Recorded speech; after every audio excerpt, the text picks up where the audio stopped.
Jesus kanu nayanda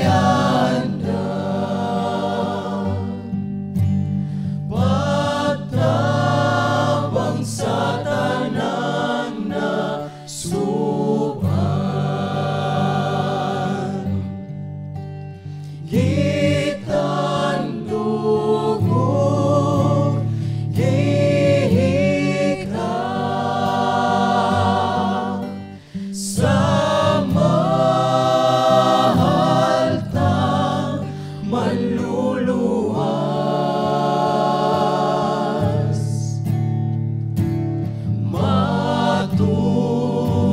matunia makan tuzlang sa langit way ka sakit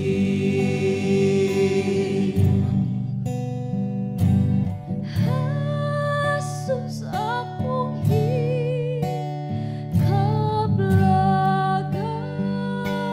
hikablagan sa sala kita hugasan. oh magdalay ka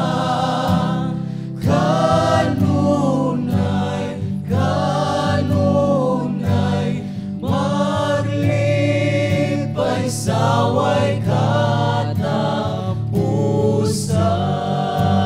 katapusan gitan dugo gihika sa mahal tang manluluwas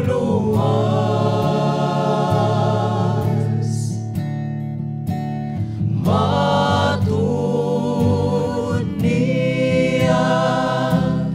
makan tuzlang sa langit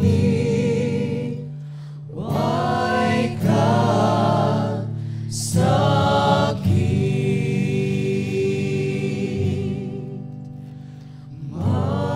matud niya makan tuzlang sa langit way ka sakit.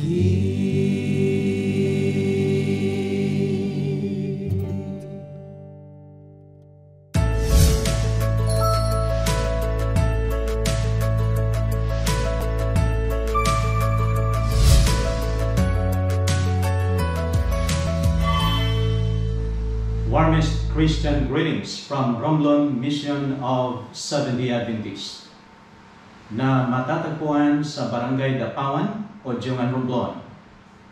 Romblon, the Marble Province of the Philippines. Binubuo ng 94 organized churches, companies, and worship groups. May church membership na 7,700 as of September 2021. Under the leadership of Pastor Orly M. Fahilan as President, Pastor John D. Panganiban as Executive Secretary, Sir Dennis F. Federico as Treasurer. Kasama ang mga directors, Pastor Jerome F. Ferreira, Ma'am Marlo A. Fahilan, Ma'am Binyeva Christy D. Federico. Mga staff, Lewin B. Pardusa as Accountant, Rian Escalado as Church Auditor, Janet A. Ferreira as HHES Manager and Office Secretary, Jezreel F. Morada as General Services. Binubuo ng 11 district workers 2 church schools with 6 teachers, isang academy under the leadership of Ramil B. Rosas, kasama ang kanyang mga officers, teachers, and staff. To God be the glory. Masaklap ang buhay kapag ikaw na inosente ay pagbibintangan at parurusahan sa krimen na hindi mo nagawa. Masaklap din ang buhay kapag ikaw ay basta lang bibiktimahin ng masasama. Masaklap din ang buhay kapag nakagawa ka ng krimen na hindi sinasadya at ikaw ay hahantingin upang patayin. Ang buhay nga naman ng tao, puno ng pagsubok at pagdurusa. Opo, mayroon ngang nararanasang tagumpay, kasiyahan at mga katulad. Pero marami din ang mga kabiguan at kalungkutan, mapait na kapalaran. Mayroon ba tayong kanlungan at ligtas na lugar dito sa mundo? Mayroon ba tayong maaasahang saklulo at tagapagligtas sa kaawa-awang kapalaran ito? Ano ang ating gagawin sa ganitong kalagayan ng buhay sa mundo? Samahan po ninyo ako sa gagawin nating pag-aaral. Manalangin po muna tayo. Atin pong iyuko ang ating mga ulo, ipikit po natin ang ating pong mga mata. Dakilang Diyos, Ama naming nasa langit, maraming salamat sa oras na ito. Binigyan mo po kami ng pagkakataon upang mula sa banal na kasulatan ay amin pong sinisiya sa atin ang iyong salita na naglaman ng pag-asa, lalo tigit sa panahon ngayon ng pandemya. Naway makilala ka po namin ng gusto at Panginoon Diyos, kami po'y lumago sa pananampalataya at pananalig sa inyo. At amin pong hinihingi ang patnubay ng banal na Espiritu na sumaamin. Samahan din po kami ng iyong mga piling anghel. Marami pong salamat sa iyo pong pagtugon sa aming panalangin. Ito'y samot-hiling namin sa pangalan ni Kristo Jesus na aming tagapagligtas. Amen.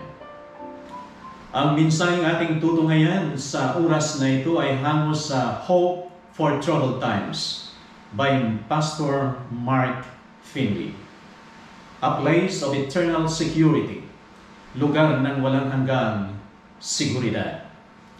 Dalawang kabataang lalaking nasa edad 20 ang nagsisibak ng kahoy sa panahon ng sinaunang Israel, 3,000 years ago, sina Ehud at Eli.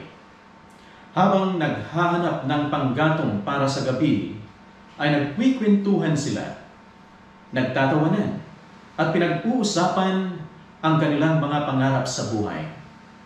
Nang may nangyari, habang walang habas at buong lakas na nagpapalakol si Ehud, dumakli siya, nabali ang hawakan ng palakol, at tumilapon ang matalas na bagay na bakal na nasingbilis ng kidlat at tinamaan si Eli sa lalamunan. Dumurgo ng malubha ang sugat. At walang nagawa si Ehud upang isalba ang buhay ng kanyang kaibigan. Bagamat aksidente, alam niya na siya ay nanganganib sa paghihiganti ng ama at kapatid ng kanyang kaibigan. Maliban kung makapasok si Ehud sa isa sa 6 na lungsod ng kanlungan ng Israel, siya ay magiging ligtas. Sa pagkakataong ito, walang dapat masayang na oras. Kumaripas ng takbo si Ehud, kumalabog ang dibdib, humihingal na tila nalalagutan ng hininga. Masakit ang mga binti, mabilis ang tibok ng puso, tumutulo ang pawis sa noo. Pinipilit niyang tumakbo ng mas mabilis pa. Sa di kalayuan, nakarinig siya ng mga yapak ng mga nagmamadaling tumatakbong kabayo. tinugis siya ng papatay sa kanya. Alam niya na kapag hindi siya makarating agad sa lungsod ng kanlungan, katapusan na ng kanyang buhay. Kaya siya ay nagmadali. Mayroong 6 na mga lungsod ng kanlungan o kanlungan na kalat sa buong Israel. Ang pinakamalayo ay 1 araw na lakbay. Ang sinumang nakapatay nang hindi sinasadya ay maaaring makakanlong sa bayan ng kanlungan at maging ligtas mula sa mga tumutugis sa kanya hanggang sa takdang panahon na haharap siya sa kapulungan upang pagpasyahan ang kanyang suliranin. Sino man ay di kailangang maglakbay ng humigit sa 52 kilometers upang marating ang isa sa kanila. Ang daan patungo sa mga bayan na ito ay pinapanatiling maganda ng mga Levita at may maayos na mga palatandaan o signpost. Ayon sa tanyag na tagapagdala ng mensahe ng Diyos sa kanyang aklat, Patriarchs and Prophets, pahina 517, siya na tumatakbo tungo sa bayang kanlungan ay hindi maaaring magpaantala. Ang pamilya at ang trabaho ay iiwan. Wala ng panahon upang magpaalam sa mga mahal sa buhay. Ang kanyang buhay ay nakataya at ang bawat ibang interest ay kinakailangang isakripisyo alang-alang sa iisang layunin na marating ang dako ng kaligtasan. Ang kapaguran ay kinakalimutan. Ang kahirapan ay hindi pinapansin. Ang tumakas para sa kanyang kaligtasan ay hindi maaaring maantala sa isang sandali hanggang sa siya ay hindi nakararating sa loob ng bayan. Habang tumatakbo at papalapit si Ehud sa lungsod ng kanlungan, bumukas ang mga tarangkahan at malugod siyang tinanggap. Natagpuan niya sa loob ang kanlungan, kaligtasan, kapayapaan at sanktuaryo.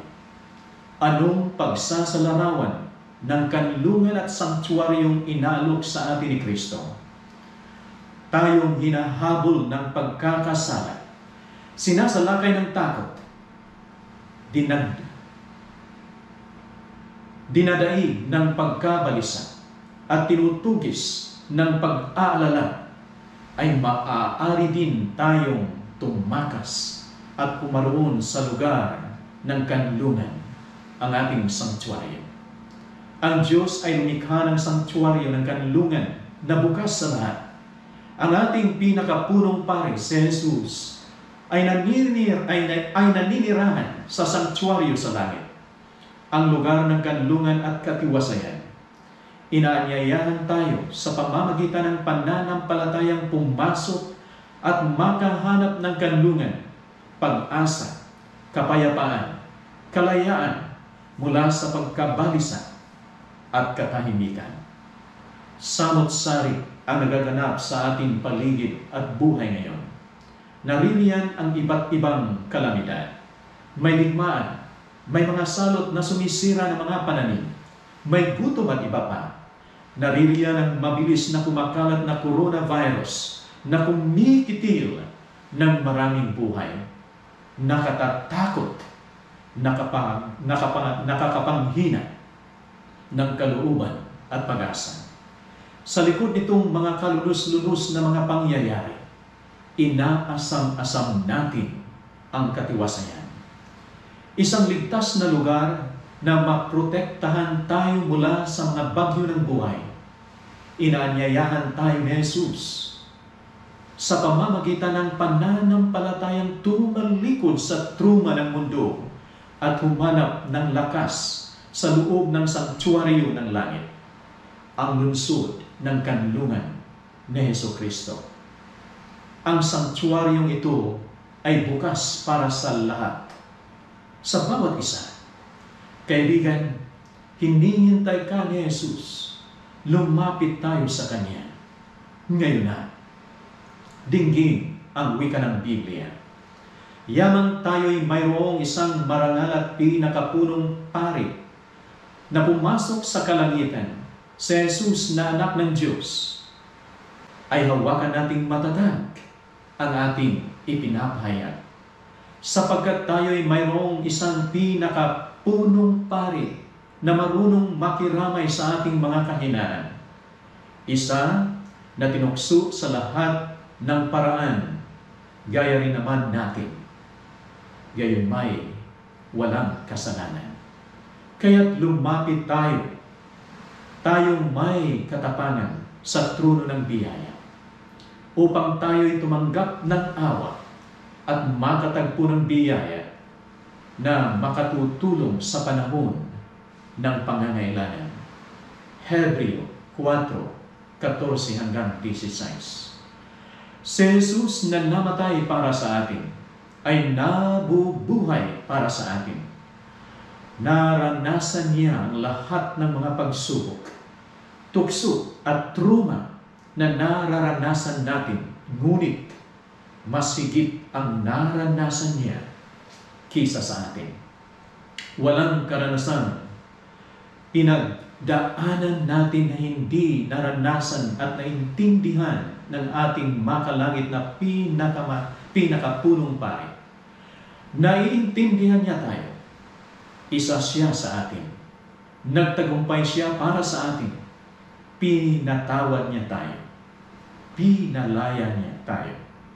At binibigyan ng kapangyarihan. Agad-agad, dadalhin tayo ni Jesus sa Ama. Ito ang sentro ng mensahe ng pagiging pinakamataas na pari ni Jesus sa sanktuaryo sa langit. Dahil dito, siya ay may kakayahang iligtas ng lubos ang mga lumalapit sa Diyos. Sa pamamagitan niya, yamang lagi siyang nabubuhay upang mamamagitan para sa Kanya. Hebreo 7, talatang 25. Nangako siya, ang walang hanggang Diyos ay isang kanlungan. Deuteronomio 33:27. God is our refuge and strength, a very present help in trouble. Psalm 46:1. Umalis ka, pagkakasala. Tumabi ka, takot. Lumayas ka, pagkabalisa. Maglaho ka, pag-aalala. Napapaligiran ako ng Kanyang pag-ibig. Napapalibutan ng Kanyang presensya. At nakaangkla sa pananampalataya sa Kanyang sanctuary. Kay Kristo mayroong katiwasayan. Kay Kristo mayroong kanlungan.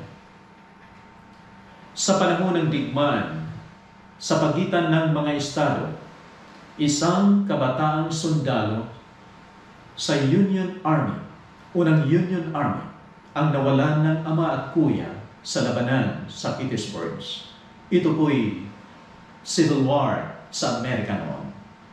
Nagpasya siyang pumunta sa Washington, D.C. upang humiling kay President Lincoln ng exemption mula sa serbisyong militar upang makauwi at matulungan ang kanyang kapatid na babae at ina sa pagtatanim sa panahon ng tagsibol.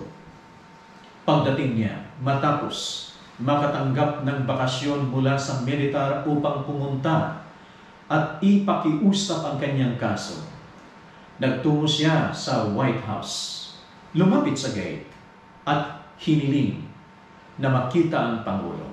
Sabi ng guard, hindi mo makikita ang Pangulo, binata. Napakaabala ng Pangulo. Ngayon ay umalis ka na at bumalik sa labanan kung saan ka kabilang. Sawing palad na umalis ang binata at nakaupo sa upuan sa parking di kalayuan sa White House. Nilapitan siya ng isang bata. Sinabi nito, "Sundalo, mukhang malungkot ka. Anong problema?" Tumingin siya sa bata at nagsimulang ibuhos ang kanyang saloobin sa kanya. Sinabi niya, ang kanyang ama at kuya ay namatay sa digmaan at ang desperadong sitwasyon sa buhay o sa bahay. Ipinaliwanag niyang walang makakatulong sa kanyang pamilya sa kanilang bukirin. Nakinig ang bata at sinabi, "Maaari kitang tulungan, sundalo." Hinawakan siya ng bata sa kamay at dinala pabalik sa harapan ng gate ng White House. Tila hindi sila napansin ng guard sapagkat hindi sila pinahinto. Dumiretso sila sa pintuan ng White House at naglakad papasok.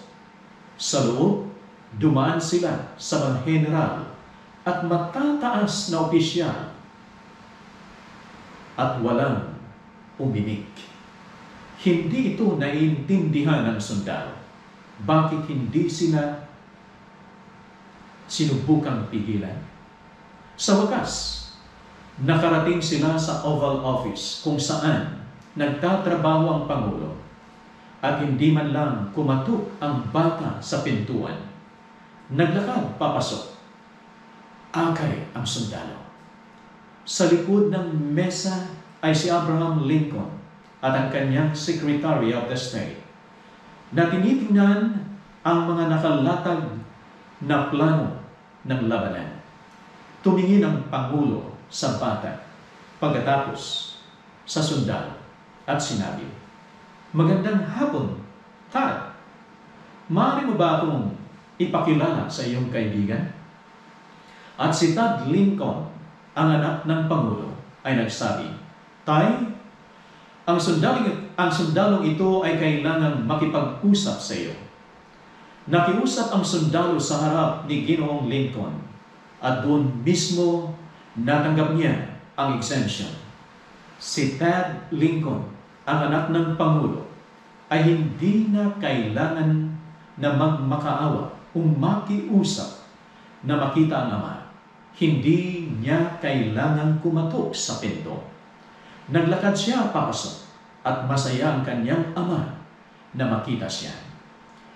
Si Jesus ay may agarang daanan sa kanyang ama at hinahawakan tayo diretso patungo sa kanyang presensya. Tumingin kay Jesus. Ligtas tayo. Kung saan tayo nakatingin ay may malaking gagawing pagkakaiba sa ating buhay Kristiyano. Kaya, kaibigan, kapatid, ngayon, umpisahan po natin o tuloy-tuloy. Hindi po tayo dapat huminto. Sa kay Kristo lamang po tayo tumingin. Titigan po natin ang kanyang kabutihan, ang kanyang magkagawa sa bawat isa sa atin at manalig sa kanya, sapagkat siya ang natatanging pag-asa ng ating buhay habang tinatahak po natin ang landasin sa mga panahong ito na kung saan sobrang mapanganib. Karagdagan sa makalangit na sanktuaryo kung saan nakapapasok tayo sa pamamagitan ng pananampalataya kay Jesus, ay makakasumpong tayo ng kanlungan at katiwasayan sa nasirang mundo. Ang ating mapagmahal na Ama ay lumikha ng lugar na kung saan siguro ang lahat at kanlungan dito sa mundo. Ayon kay Abraham J. Heschel, isang Jewish writer, palasyo ng Diyos sa panahon ang kapahingahang Sabat. Yan ang kanya pong pagkaintindi, ang kanyang pananampalataya. Ang kapahingahang Sabat ay palasyo ng Diyos sa panahon. Ito ay isang dako o bahagi ng panahon na ibinibigay ni Jesus upang maging ating kanlungan kung tayo ay lalapit sa Kanya at matututo. Wika ng Matthew 11, 28, magsiparito sa akin, kayong lahat na nangangapagal at nangangabigatang lubha, at kayo ay aking pagpapahingahin. Bawat sanlinggo ay inaanyayahan tayo ng Diyos na maranasan ang pamamahinga at makahanap ng kanlungan sa gitna ng hindi makontrol at nakapapagod na mundo. Maaaring nating iwanan ang mga alalahanin ng buhay habang pumapasok sa araw ng kapahingahan ng Diyos. Wika ni Jesus, at mag-aral kayo sa akin, sapagkat ako'y maamo at mapagpakumbabang puso, at masusumpungan ninyo ang kapahingahan ng inyong mga kaluluwa. Sa Biblia, matutunan natin ang ginawa ni Kristo noong una. Nang ikapitong araw ay natapos ng Diyos ang gawain na kanyang ginawa at nagpahinga siya ng ikapitong araw mula sa lahat ng ginawang kanyang ginawa. At binasbasan ng Diyos ang ikapitong araw at kanyang ginawang banal, sapagkat sa araw na iyon ay nagpahinga ang Diyos sa lahat ng gawain na kanyang ginawa. Genesis chapter 2, verses 2 and 3. Nagpahinga at naginhawahan sa ikapitong araw sa pagtatapos ng paglikha. Exodus 31:17. Ang araw ng Sabat ay oasis sa panahon. Ito ay lugar ng katahimikan, kapayapaan, at katiwasayan sa magulong mundo. Ito yung panahon na kung saan may tututok mo ang iyong puso at isipan, ang iyong damdamin sa kahangahangang kabutihan at kagandahan ng ating Panginoon. Hahanga ka at ikaw ay mananampalataya at sasali sa kanyang kapangyarihan. Ang Sabat ay kumakatawan sa walang hanggang relasyon natin sa Diyos. Sumasaklaw ito mula sa Garden ng Eden hanggang sa harding gagawin muli ng Diyos sa katapusan ng panahon. Ayon kay Dr. Torben Berglund, sa kanyang pag-aaral tungkol sa epekto ng krisis tangina sa mga resesyon sa ekonomiya at sa kalusugan ng pag-iisip. Ayon sa pananaliksik, ang mga kalamidad na ito ng lipunan ay humahantong sa mas mataas na bilang ng depresyon, pagkabalisa at pagpapatiwakal. Kaya ginawa ni Dr. Berglund itong matalinong obserbasyon. Panahon na para sa time out. Namumuhay tayo sa mundong nagmamadali. Ang bawat segundo ay maaaring mapuno ng anumang bagay. Maraming abala sa paggawa o pagkonsumo. Sa bawat sandaling tayo ay gising. Nag-iiwan ito ng konting oras upang mag-isip, magmumuni-muni, magnilay-nilay, makiramdam, makipag-usap at komunikta. Dahil maraming bagay na ngayon ay tumigil, kailangan nating bumagal, magminor sa ating pong mga gawain. Upang magbukas, upang tumigil, upang magtanong at magsaalang-alang. Huwag punan ang mga puwan ng kung anumang mayroon ka. Pahintulutang makapagnilay-nilay. Nabubuhay ba ako sa gusto kong buhay? Ano ba ang talagang mahalaga at mga prioridad ko sa buhay? Ito ang tiyak na dahilan kung bakit kailangan natin ang Sabbath sa ngayon. God blessed the seventh day by making it an eternal sign of His powerful creation and infinite love. Sa Kanya tayo nanggaling. Ang Sabat ay lingguhang alaala na nilikha niya tayo at maaaring magpahinga sa pangangalaga niya. Ang Sabat ay patikim ng walang hanggan. Marami pang darating, ngunit ang Sabat ay unang yugto po lamang. Kapag nagpapahinga tayo ng Sabat, nagpapahinga tayo sa Kanyang pagmamahal na nangangalaga. Nagpapahinga tayo sa Kanyang katuwiran. Ang pamamahingang Sabat ay simbolo ng karanasan ng pananampalataya o pagtitiwala kay Jesus. Maliwanag na naglalarawan ito ng ating pagtitiwala sa Kanya. Ang Diyos ay sobrang makapangyarihan. Walang imposible sa Kanya. He created everything from out of nothing. Kung naiisip mo na wala tayong magagawa upang ayusin ang magulo at kulang nating buhay, alalahanin natin dahil ito ang utos sa pamamahingang Sabat. Remember, alalahanin, ang Diyos ay siyang pinakamakapangyarihang Diyos. God is our all-powerful God.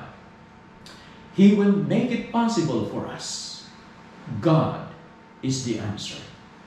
Alalahanin palagi ang Diyos sapagkat siya'y makapangyarihan. Alalahanin din ang pagturing ng Diyos sa atin. Sobra niya tayong minahal. Pagmamahal o pag-ibig niya na mas makapangyarihan pa sa mga pagdurusa at kamatayan na kanyang dinanas sa krus sa Kalbaryo nang siya'y pumarito sa lupa upang ilarawan ng Diyos na mapagmahal.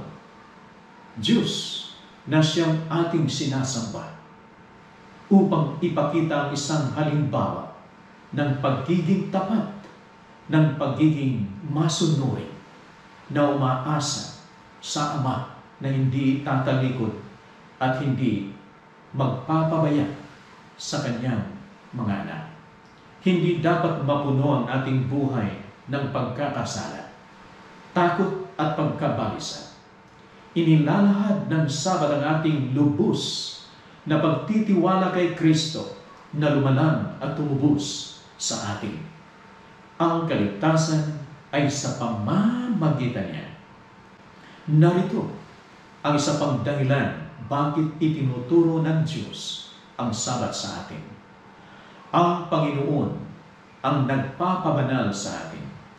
Isang kapirasong panahon gaya ng mga araw sa paglikha, ngunit itinalaga ng Diyos ang Sabat.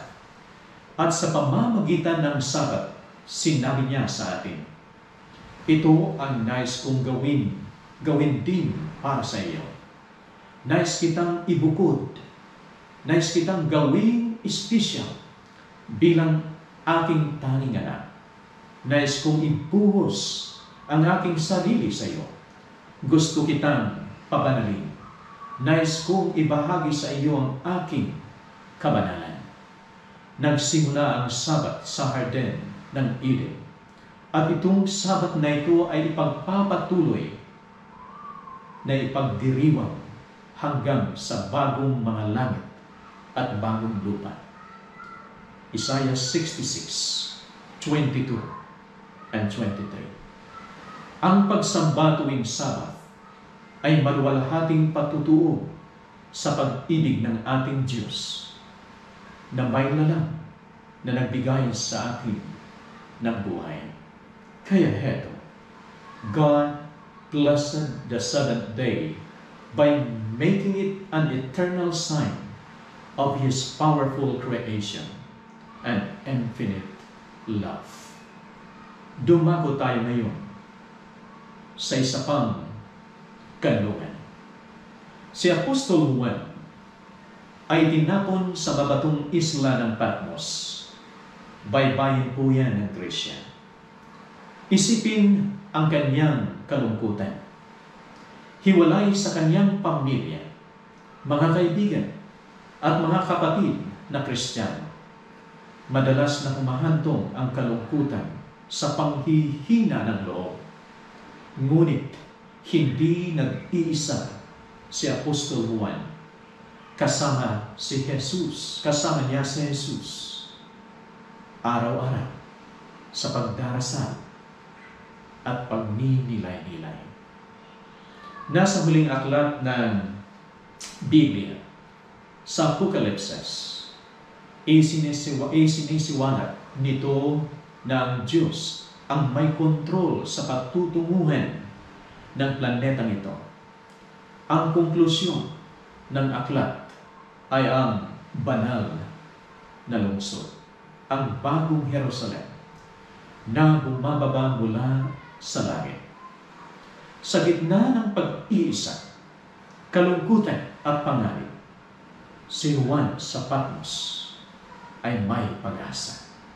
At yun ay ang ating magiging tahanan, lalo na pagkatapos na si Kristo ay naglalang na muli ng panibagong mga langit at panibagong lupa. Ang bagong Jerusalem, ang ating tunay na ligtas na kanlungan, ito ang walang hanggang lungsod ng kanlungan ng Diyos. Dito, sa presensya ni Jesus, ay magiging ligtas tayo magpakailanman. Wala na ditong panganib. Wala na ditong mga kabiguan. At nakita ko ang isang bagong langit at ang isang bagong lupa. Masdan ninyo, ang tabernakulo ng Diyos ay nasa mga tao. Siya'y maninirahang kasama nila at sila'y magiging bayan niya. Ang Diyos mismo ay makakasama nila at siya'y magiging kanilang Diyos at papahirin niya ang bawat luha. Hindi na magkakaroon ng kamatayan, pagdadalamhati, unang pagtangis man, unang kirot man, sapagkat ang mga unang bagay ay lumipas na. Yan ang nakatala sa Apokalipsis 21 verses 1 to 4. Balang araw, ang kasamaan ay magbibigay daan sa katwiran. Balang araw, ang digmaan ay susuko sa kapayapaan. Balang araw, mawawala ang sakit. At ang ating mga katawan ay yayabong sa masaganang kalusugan. Balang araw, matatalo ang kasamaan at maghahari ang kabutihan. Balang araw, ang kahirapan ay magbibigay daan sa kasaganaan.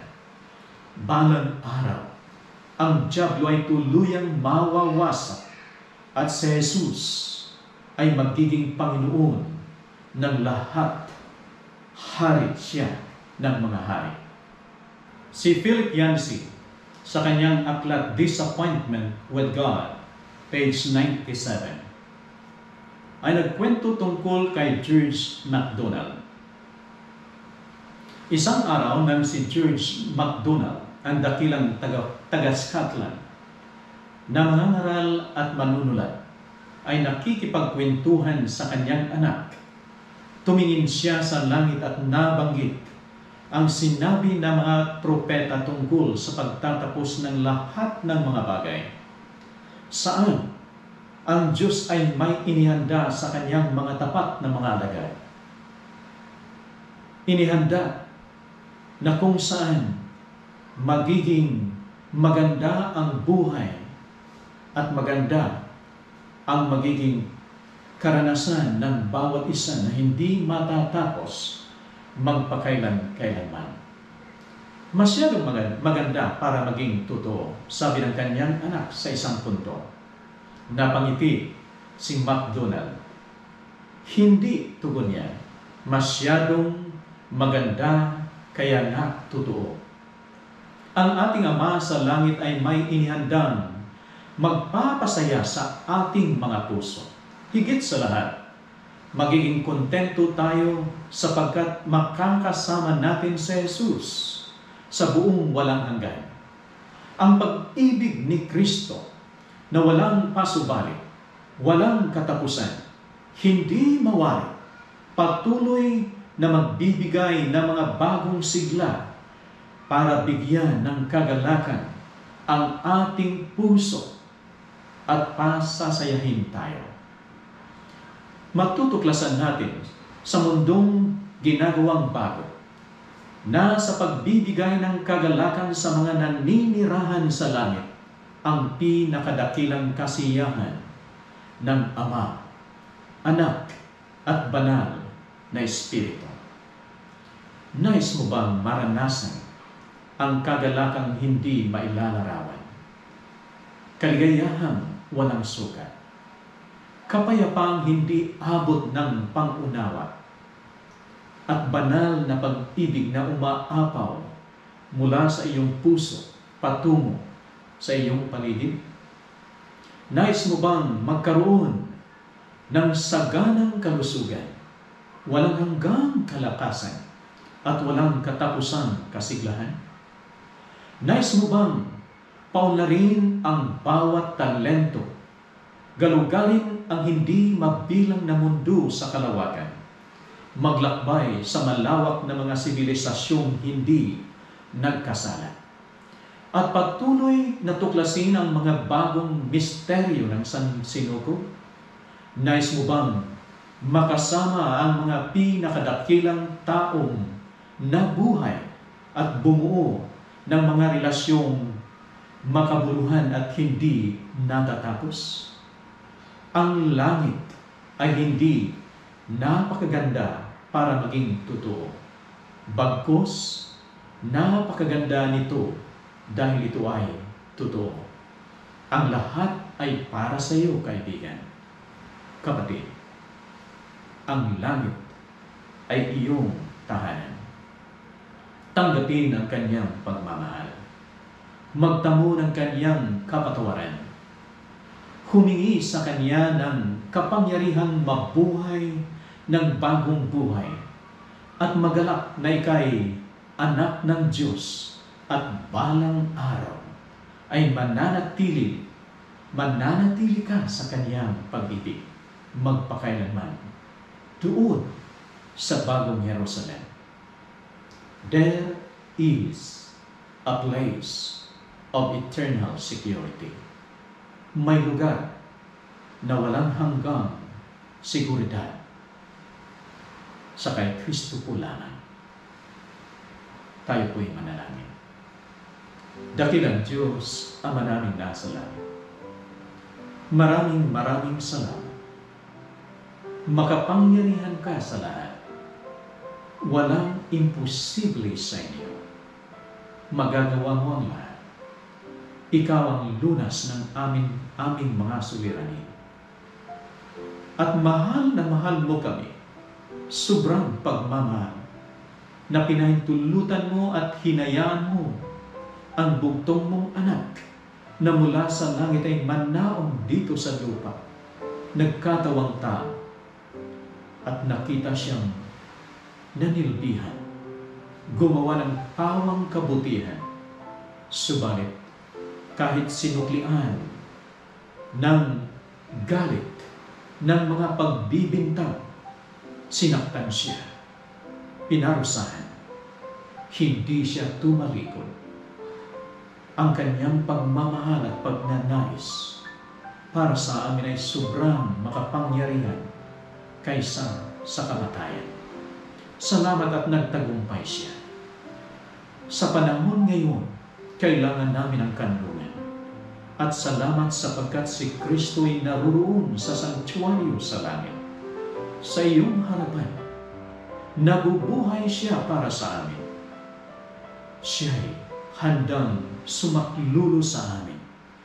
Lamang sa amin pong mga kabagabagan, sa aming mga pagdurusa, sa aming mga pagkalito, sa aming panghihina, kami ay magpasakop sa Kanya, tumawag sa Kanya, at hayaan na siyang kumilos ng aming buhay. Tiyak na ika'y tutugon sa kanyang kahilingan, na kami tutulungan, na sakluluhan, patatawarin sa aming kasalanan, at kami palalakasin upang sa aming buhay ay mapuspos kami ng natatanging pag-asa. Salamat sa araw ng Sabat, saan bahagi ng panahon na kung saan pwede kaming kumanlong habang nininilay-nilay, binubulay-bulay, na ikaw ang Diyos na makapangyarihan sa lahat, na ikaw ang Diyos na nagmamahal sa amin. Salamat. At ito po'y naging tali ng ating ugnayan, ng ating pagtatagpo. At salamat, Panginoong Diyos, sa likod ng mga pangyayari dito sa lupa na kuskus ng pagdurusa, ng kawalan, ng pagtitiis, ng luha at kamatayan, sa bagong langit at bagong lupang iyong gagawin. Sa New Jerusalem, na iyo pong ibababa mula dyan sa trono mo sa kalangitan dito sa lupa. Matitira kami na magkakasama-sama at hindi na maghihiwalay, hindi na makakaranas ng kabiguan, bagkus kaligayahan at katiwasayan.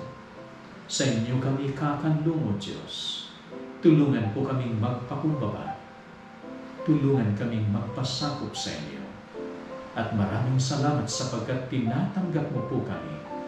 At salamat sa katiyakan kami iyong babalikan, kukunin at dadalhin sa langit na tahanan at sa bagong lupang iyong gagawin. Salamat sa mensahe.